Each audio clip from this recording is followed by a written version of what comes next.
My name is Clarissa Morgan. I'm 63 years old.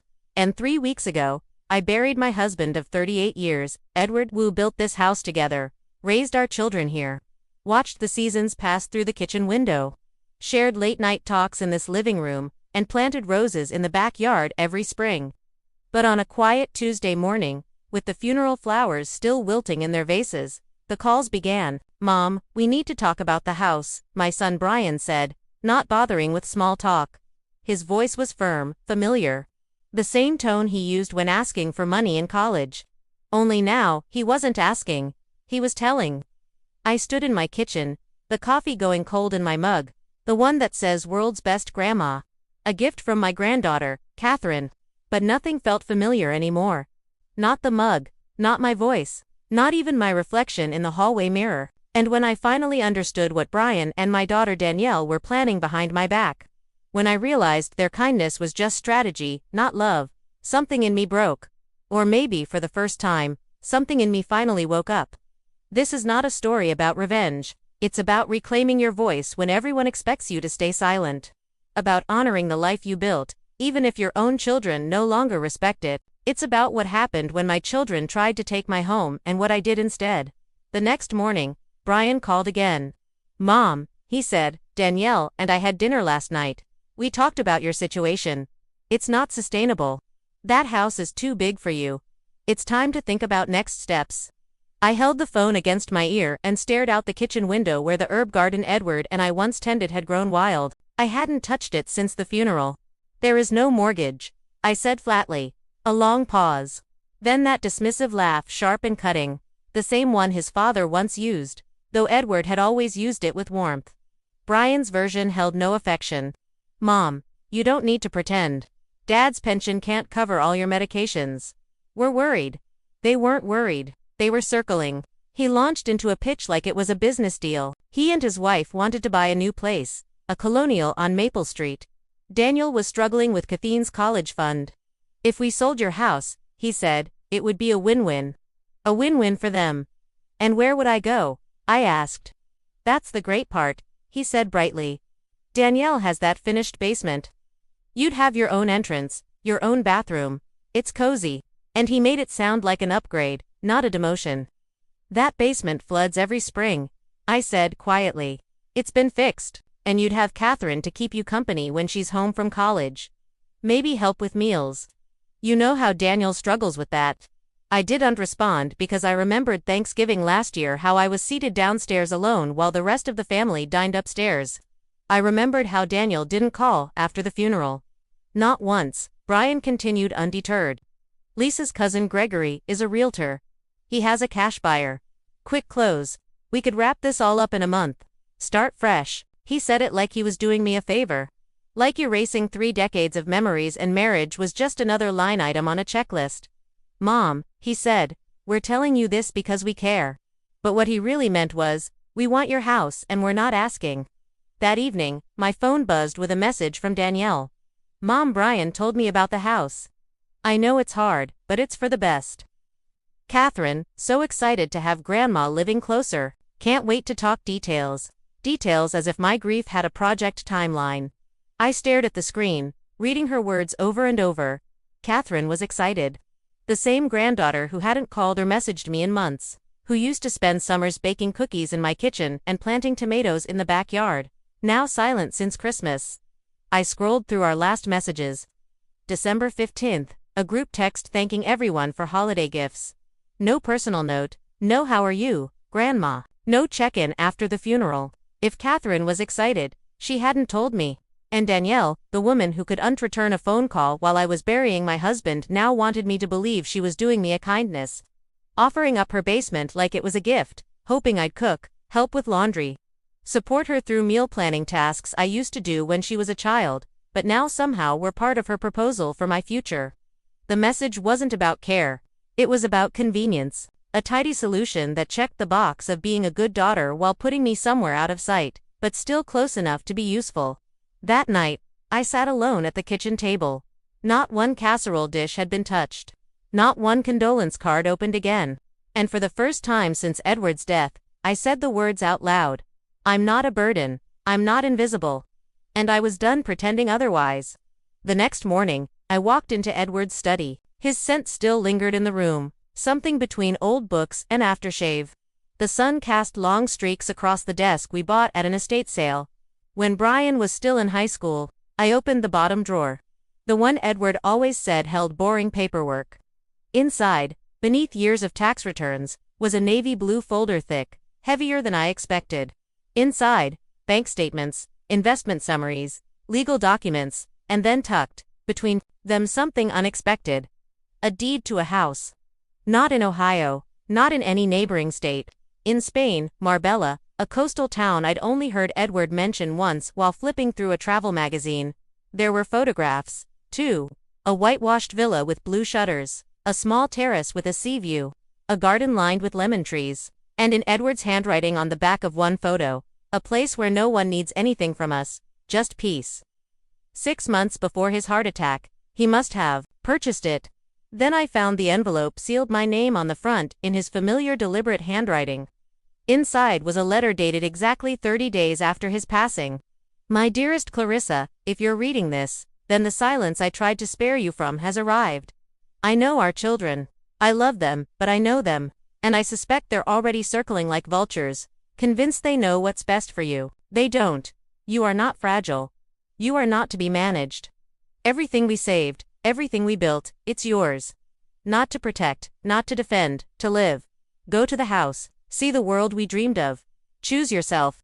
And when you sit on that terrace with the sea in front of you, know that I always believed in your strength. Love, Edward. I read it 3 times, and when I looked up from the page, I knew exactly what I had to do. 2 days later, I sat across from Connie West, Edward's longtime estate attorney. Her office smelled of leather and old paper. She wore no perfume, just quiet confidence and a silver streak in her hair that reminded me strength doesn't always raise its voice. Miss Morgan, she said, unfolding the documents between us. Your husband was meticulous. He left nothing to chance. I nodded, still holding Edward's letter in my purse-like armor. He created a revocable trust in your name, she continued. All assets, this home, the investment accounts, the Spanish property, are yours alone. Your children were never named as beneficiaries. Only the life insurance policy goes to them. I exhaled slowly so he had known. He had seen what I refused to admit. Connie slid a second envelope across the desk. He also opened a separate account last year, deposited a portion of his pension each month. He called it your independence fund. There's $50,000 in it. My throat tightened. He said it was for when Clarissa finally lives for herself. I didn't speak, couldn't, and the property in Spain, I asked quietly, fully paid off. You have legal ownership. Russell even hired a local property manager to maintain it. The house is in excellent condition. You can move in tomorrow if you'd like. Move in. That simple phrase stirred something deep in me. Because for the first time in years, someone had spoken about my future without managing it, without bending it into a favor or a sacrifice. It wasn't about what I could give. It was about where I could go. Connie leaned forward, her voice gentler now. Do you want me to draw up the documents to reaffirm your ownership? I met her gaze without hesitation. Yes, I said. It's time. The moving truck arrived at 7:00 a.m. Sharp just as Brian's car pulled into my driveway. I watched from the upstairs window as he stepped out, still dressed in the yellow business suit his wife Lisa picked out for serious meetings. He clutched a manila folder thick with what I assumed were sale contracts and closing disclosures. He hadn't even knocked when the movers began loading boxes. I met him at the door wearing the red dress Edward had always loved. My hair was freshly styled. No tears, no apologies. Mom, he snapped. What is going on? Good morning, Brian, I said calmly. I'm having some things moved. He brushed past me without waiting for an invitation. Scanning the hallway, his eyes landed on the labeled boxes stacked by the stairs. These are mine, he said, pointing. My childhood things. Why are you packing them? Because I thought you'd want them, I said. Memories are precious, and I won't be needing them where I'm going. His brows furrowed. You're not serious. You haven't even signed the sale documents yet. Gregorunk's client is expecting an answer by noon. I didn't flinch. Brian, where exactly did you tell Gregory the money from this sale would go? What do you mean? I mean, Did you and Daniel already divide it after subtracting imaginary mortgage payments and imaginary maintenance costs? He didn't answer. I didn't wait. You assumed I was struggling. But did it ever occur to you to ask what your father's pension actually provides me each month? Or how we managed our investments, or whether I wanted to stay in this house in the life I built? Mom, we were trying to help. No, Brian, you were trying to manage me like a spreadsheet, like a liability. He tried again. Look, I admit we moved too fast, but you don't have to move into Danielle's basement. We'll help you find a nice apartment, something manageable. I looked him straight in the eye. More manageable for whom? Before he could answer, my phone rang. Danielle, I hit speaker. Mom, what is this insanity? There's a moving truck at my house and men trying to deliver that old piano I haven't touched in years. The one you begged for when you were 8. I said, my voice steady. I thought you'd want it. You said you wanted to keep the memories. I don't want the piano, she snapped. And Brian said, you're not going through with the house sale. That's correct. Silence. But you can't afford. I can afford more than you ever gave me credit for. Another pause, her voice cracked. Mom, what's happening? I'm leaving, but not for your basement. And then calmly, quietly, I added, I'm leaving because I finally remembered who I was before I became a convenience. 12 hours later, I was on a flight to Madrid. I sat by the window, Edward's favorite spot, and watched the Atlantic shimmer beneath us like a promise, waiting to be kept. I didn't sleep. I didn't read. I just sat still for the first time in weeks, letting silence wrap around me like a second skin. At customs, the officer asked, purpose of visit. I smiled, starting over. Outside, a woman held a sign with my name, Pilar Rodriguez, the caretaker Edward had arranged years ago. She greeted me like an old friend, her hug warm and grounding. Your husband, she said, was proud of this house. He said, my Clarissa will make it come alive. As we drove through Marbella's winding streets, I took in the lemon trees, the blue sky, the distant sea. Every corner felt like a secret Edward had saved just for me. And then we arrived. Whitewashed walls, blue shutters, bougainvillea climbing over the front gate, a terrace with views of the Mediterranean that made my knees weak. Pilar handed me the brass key. He left it for you, said this house was your reward for a life well lived. Inside, everything was simple, peaceful, clay-tiled floors, wooden shelves waiting for books, a kitchen with sunlight pouring in through arched windows. It was nothing like the home I had left behind, and everything I didn't know I needed. Polar showed me where she'd stocked the pantry.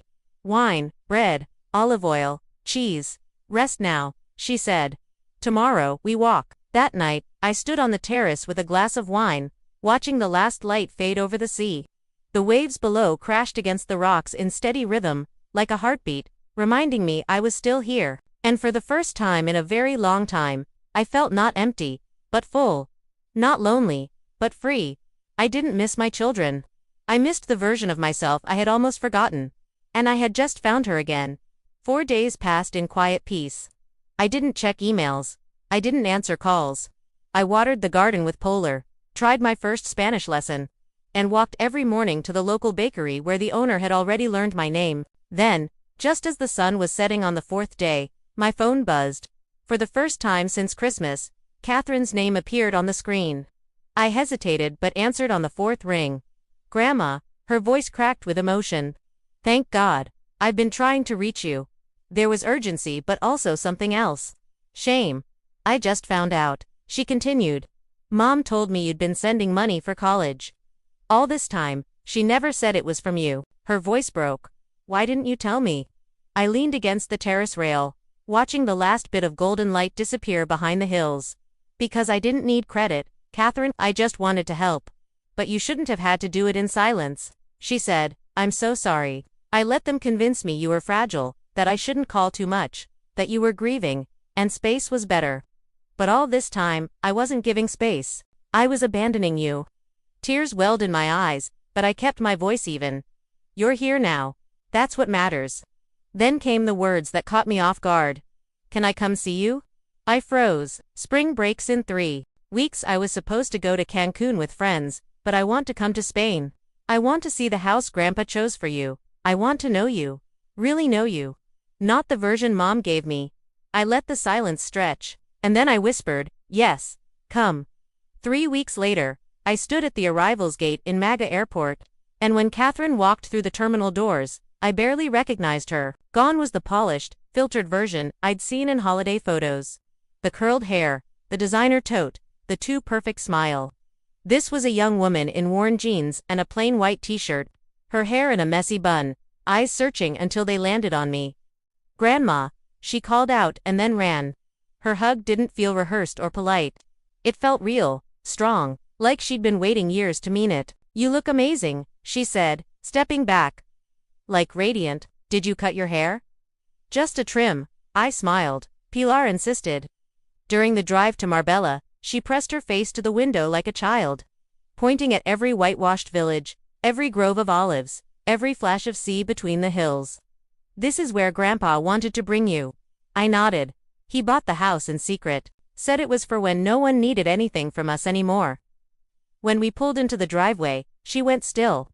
The bougainvillea, the lemon trees, the sea behind the terrace. She looked at it all, then at me. "He knew, didn't he?" she said softly. "He knew you'd need this place." That evening, we sat on the terrace eating pella Pilar had made to welcome her. The air was warm, the waves below steady. "Tell me about your life here," she said. "I want to know everything."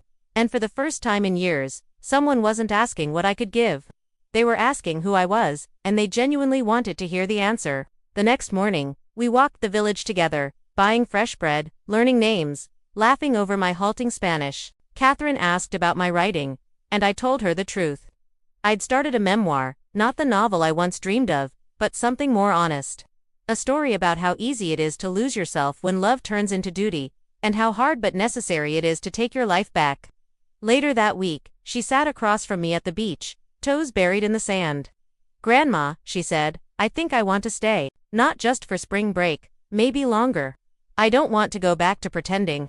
I looked at her, my granddaughter, my friend, my unexpected mirror, and smiled. "Then stay," I said, "let's figure it out together." Because family is not built on guilt or inheritance or forced obligation.